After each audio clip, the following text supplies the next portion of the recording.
గతంలో గవర్నమెంట్ చెప్పింది ఏంటి అంటే వారసత్వ ఉద్యోగాలు లేవు అనే మాట గవర్నమెంట్ చెప్పినప్పటికీ అది ఈ డిపార్ట్మెంట్కు వర్తించదు.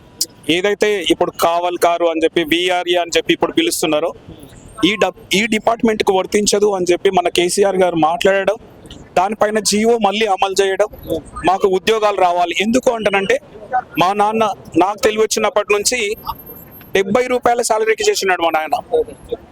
70 రూపాయల నుంచి సాలరీ నుంచి తీసుకుంటూ వస్తే తర్వాత 300, 500, తర్వాత 3000, నాకు తెలిసినాక 9000 నుంచి 10,000 జీతం వరకు మా నాయన ఇప్పటికీ అదే 10,000 జీతంగా వేసినారు. అంటే వీళ్ళ జీవితం మొత్తం దానికి సాక్రిఫైస్ చేసినారు. కాబట్టి ఈ ఒక్క డిపార్ట్మెంట్ కి మాత్రమే వారసత్వం ఉద్యోగాలు ఇవ్వచ్చు అని చెప్పి గవర్నమెంట్ జీవో ఇంప్లిమెంట్ చేసింది. అది అమలైపోయింది. ఆ జీవోనే 81, 85 జీవో. ఎందుకు అంటానంటే వీళ్ళు తరతరాలుగా ఎట్టి చాకరీ గవర్నమెంట్ కు చేస్తూనే ఉన్నారు. మా తాత చేసిండు, మా తాత తర్వాత మా నాన్న చేసిండు. ఇప్పుడు మా నాన్నకు చేత కాకపోవడంతో 10 సంవత్సరాల నుంచి వారసులం చేస్తున్నాం. అయితే ఇది ఎట్టి చాకిరి కింద ఉంది కాబట్టి ఇది ఈ ఒక్క డిపార్ట్మెంట్ కి మాత్రమే వారసులకు ఇవ్వచ్చు అనేటటువంటి జీవో కేసీఆర్ సార్ గారు అది అమలు చేసి ఇంప్లిమెంట్ చేయడం జరిగింది. ఇప్పుడు కొత్త అభ్యర్థులకు కనుక విఆర్ఏ జాబ్ రావాలంటే పెద్ద ఎత్తున వాళ్ళు డిగ్రీలు కంప్లీట్ చేయాలా, ప్రిపరేషన్ పోవాలా, గ్రూప్స్ ప్రిపేర్ కావాలా, పెద్ద ఎత్తున పరీక్షలు రాసి వాళ్ళు పాస్ అయితేనే వచ్చే అవకాశం. మరి ఎట్లా? అయితే అవును, ఇప్పుడు గవర్నమెంట్ జాబ్ కావాలి అంటే హైలీ క్వాలిఫైడ్ ఉండాలి, ఇంటర్మీడియట్ క్వాలిఫై ఉండాలి, డిగ్రీ క్వాలిఫై ఉండాలి. అది ఒక సర్టిఫికేట్ కావాలి. దానికి ఒక ఎగ్జామ్ పెడతారు. ఆ జాబ్ రాసి క్వాలిఫై అయితే వాళ్ళకి విఆర్ఏ జాబ్ ఇస్తారు. అయితే మా బాధ ఏంటి అంటానంటే 10 సంవత్సరాల ఎక్స్పీరియన్స్ 10 నెలలు చదువుకొని ఎగ్జామ్ రాసిన దాంతో ఈక్వల్ కాదు అని మేము మాట్లాడుతున్నాం అన్నమాట. ఎందుకంటే 10 సంవత్సరాల నుంచి మా యొక్క ఎక్స్పీరియన్స్ కన్సిడర్ చేయాలి. సో అంటే అది సర్టిఫికేట్ గా నేను కూడా డిగ్రీ కంప్లీట్ అయిపోయి పీజీ హోల్డర్ ని, మాకు కూడా ఎక్స్పీరియన్స్ ఉంది వర్క్. ఆ వర్క్ లో అంటే చెప్తున్నాం అన్నమాట. మేము కూడా డిగ్రీ కంప్లీటెడ్ కాబట్టి మేము కూడా ఎగ్జామ్ పెడితే రాయడానికి సిద్ధంగా ఉంటాం. కానీ వారసత్వం జాబులు ఇస్తున్నామని చెప్పినందుకు కాబట్టి మా యొక్క ఆశలను ఇచ్చేసి ఈ జాబ్ తీసుకోవడానికి మేము సిద్ధంగా ఉన్నాం. అయితే గవర్నమెంట్ పెట్టేటటువంటి ఎగ్జామ్ ఏదైతే ఉందో ఆ ఎగ్జామ్ రాసి వచ్చిన వాళ్ళు కూడా మా దాంట్లో ఉండే ఇంతకుముందు 2,000 మంది ఉన్నారు. ఇప్పుడు ఈ 10 ఏళ్లలో దాదాపు 2 సార్లు వరకు పడే ఉంటాయి కదా పోస్టులు. మరి మీరు అప్లికేషన్ పెట్టి రాశారా? ఇంతకు ముందు రాయలేదండి. ఇంతకు ముందు ఎగ్జామ్ రాయలేదు. అంటే మేము ఈ చిన్న పోస్ట్ అన్న అప్పుడు ఆ రోజులలో ఉండేటటువంటి భావన ఏంటి అంటే విఆర్ఏ జాబ్ అంటే 10,000 జాబ్. సో ఎంఏలు పీజీలు చేసినటువంటి వాళ్ళు ఈ జాబ్ చేస్తాం. ఇప్పుడు లాస్ట్ ఇయర్ జీవో ఇంప్లిమెంటేషన్ ఏంటి అంటే వారసులకు ఎవరైతే ఉన్నారో వాళ్ళ యొక్క క్వాలిఫికేషన్ బట్టి వాళ్ళ డిపార్ట్మెంట్ లోకి వాళ్ళని పంపించాలి అనేటటువంటి జీవో 81, 85 జీవో. కాబట్టి వారసులు మేము ముందుకు వచ్చినాం. అంటే ఈ జాబ్ చేస్తున్నప్పటికీ కూడా పార్ట్ టైం జాబులు చేసుకునే వాళ్ళు ఉండేవారు చాలా మంది. ఇది పార్ట్ టైం జాబ్ లెక్కనే ఉండింది. 10,000 జీతం చేసినటువంటి వాళ్ళు. సో వాళ్ళ ఎడ్యుకేషన్ బట్టి ఈ డిపార్ట్మెంట్ లోకి వాళ్ళని పంపించవచ్చు అనేటటువంటి జీవో వల్ల సో అందరూ ఆస్తులనే ఇచ్చేసుకున్నారు, అమ్మేసుకున్నారు, అఫిడవిట్ తీసుకొచ్చినారు. సో ఆ విధంగా రోడ్డున పడినటువంటి జీవితాలు చాలా ఉన్నాయండి.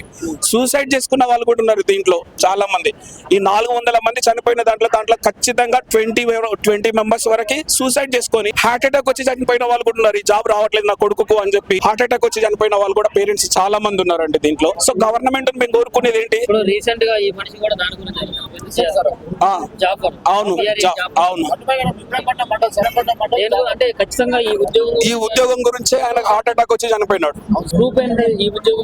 అంటే ఫోన్లు మా దగ్గర రికార్డులు ఉన్నాయి. కొంతమంది వాళ్ళ ఫ్రెండ్స్ సర్కిల్ ఇప్పుడు అరే ఇంకా కూడా ఆఫీస్ నుంచి మన కొడుకులకి జాబులు వాళ్ళు ఎలాగో బయటికి బెడ్ రిటర్న్ ఇంట్లో నుంచి బయటకు వెళ్ళారు. సో అయితే కొంతమంది ఫాదర్స్ మాట్లాడుతుంటే వారసులు ఎవరైతే వీడియో తీసినారు, మా నాన్నగారు ఇంత బాధపడుతున్నాడు, కుమిడిపోతున్నాడు ఈ జాబ్ రాకపోవడం వల్ల అని చెప్పి అట్లా హార్ట్ అటాక్ వచ్చి చనిపోయింది అనే దానికి మా దగ్గర ప్రూఫ్స్ కూడా ఉన్నాయి.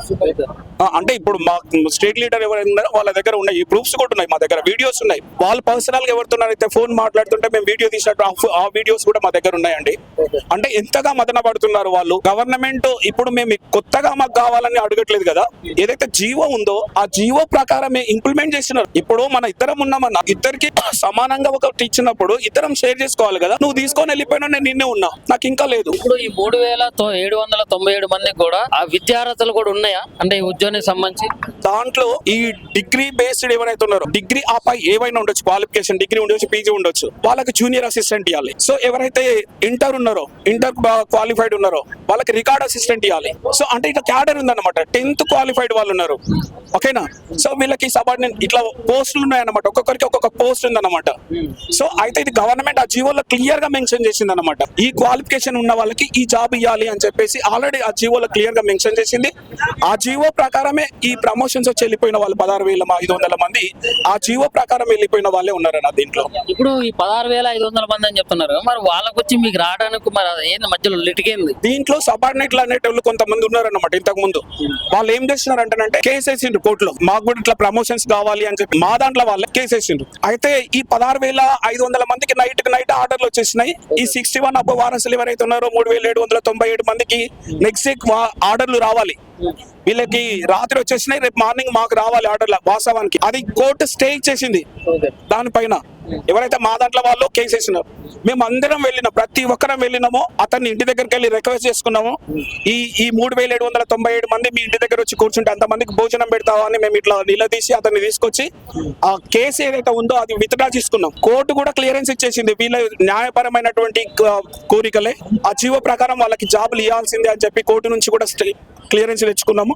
అయినప్పటికీ కూడా 18 నెలలు గడిచిపోతున్న గవర్నమెంట్ నుంచి ఎలాంటి స్పందన లేదు. కాలయాపన చేస్తే ప్రతి ఒక్క మినిస్టర్ని ప్రతి ఒక్కరిని కలిసి వస్తుంది, మీకు న్యాయం జరుగుతుంది, అందరినీ కలిసినామండి. ఇప్పటి వరకు వీళ్ళు వాళ్ళు అనే లేకుండా ప్రతి ఒక్కరి దగ్గర, అంటే ఇప్పుడు మా డిస్ట్రిక్ట్ లో ఉండేటటువంటి ఎమ్మెల్యే ఎవరు, ఎంపీ ఎవరు, ఇలా డిస్ట్రిక్ట్ వైజ్ గా ఓకేనా, ఈ కాన్స్టిట్యూషన్ వైజ్ గా మాది షాద్నగర్ కాన్స్టిట్యూషన్, మా ఎమ్మెల్యేకి ఈ రోజున పలానా, అది మా ఒక కాన్స్టిట్యూషన్ లోనే జరగలేదు. తెలంగాణ స్టేట్ వైడ్ గా మొత్తం అందరూ డిస్ట్రిక్ట్ వాళ్ళు ఏ కాన్స్టిట్యూషన్ వాళ్ళు వాళ్ళకి కలవడం, వినతి పత్రాలు ఇవ్వడం, ప్రజాభవన్ కి రావడం, పిలుపునిచ్చిన ప్రతిసారి ప్రజాభవన్ కి రావడం, ఇక్కడ కూర్చొని వెళ్ళడం. ఇక్కడ ఐఏఎస్ మేడం దివ్య మేడం కూడా చాలా సార్లు కలిసినాం. మేడం కూడా మా డ్యూటీ ఏంటమ్మా, మేము వాళ్ళకి మంత్రి గారు ఎవరైతే ఉన్నారో, రెవెన్యూ డిపార్ట్మెంట్ మంత్రి ఎవరైతే ఉన్నారో ఈ విషయాన్ని ఖచ్చితంగా వాళ్ళకి తెలియజేస్తామని చెప్పడం. అయితే గత ప్రభుత్వంలో చేసిన సమ్మె 80 రోజుల సమ్మె వల్లనే మాకు ఈ జీవో వచ్చింది. గత ప్రభుత్వంలో చేసిన సమ్మె వల్లనే 80 రోజుల ఆ సమ్మెతోని ఈ జీవో వచ్చింది. ఆ గత ప్రభుత్వం ఇవ్వడం వల్లనే వచ్చేసినాయి. గత ప్రభుత్వం ఇప్పుడు ఆ ప్రభుత్వం మారిపోయి 14 నెలలు అయిపోతుంది. ఈ 14 నెలల నుంచి మేము అనుకున్నాం కొత్త ప్రభుత్వం వచ్చింది కదా, ప్రజా ప్రభుత్వం అన్నారు కదా, ఈ ప్రభుత్వంలో కూడా మనకు వచ్చేస్తాయి కదా అని చెప్పి ఇట్లా ఎదురు చూస్తున్నాం. సో ఇప్పుడు మేము ఎవరిని కలిసినా ముందు ఏమన్నా హామీ ఇవ్వడం జరిగిందా ఈ జీవో గురించి?